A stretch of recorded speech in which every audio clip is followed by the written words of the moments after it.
One of the first questions for the Martian colonists is what am I going to eat? Every day there is a need for food for every single person on Mars.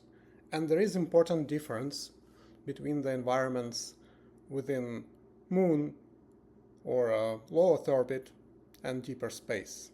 If you want to send a resupply ship to Moon or any orbit between Earth and Moon, there are no limitation where and how frequently you want to send those ships. There are no like transit windows. You can send them as fast or as frequently as you want. On Mars, however, all the logistics is built around transit windows.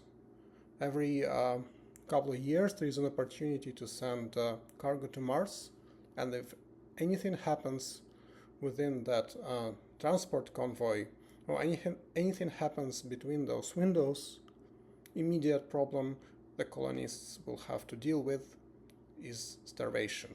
Therefore, local food is incredibly important to make to make in place, to produce.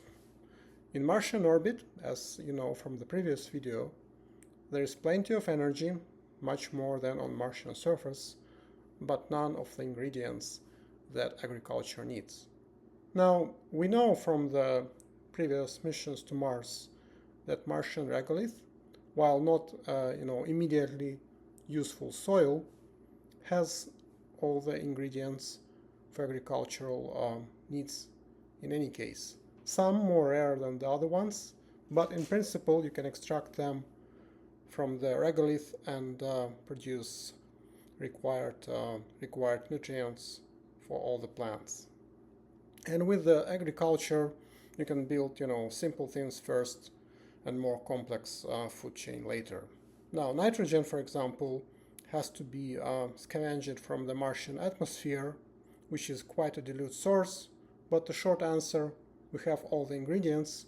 The only challenge to solve is the difference between energy availability in orbit and scarcity of resources, and abundance of resources needed for agriculture and scarcity of solar energy.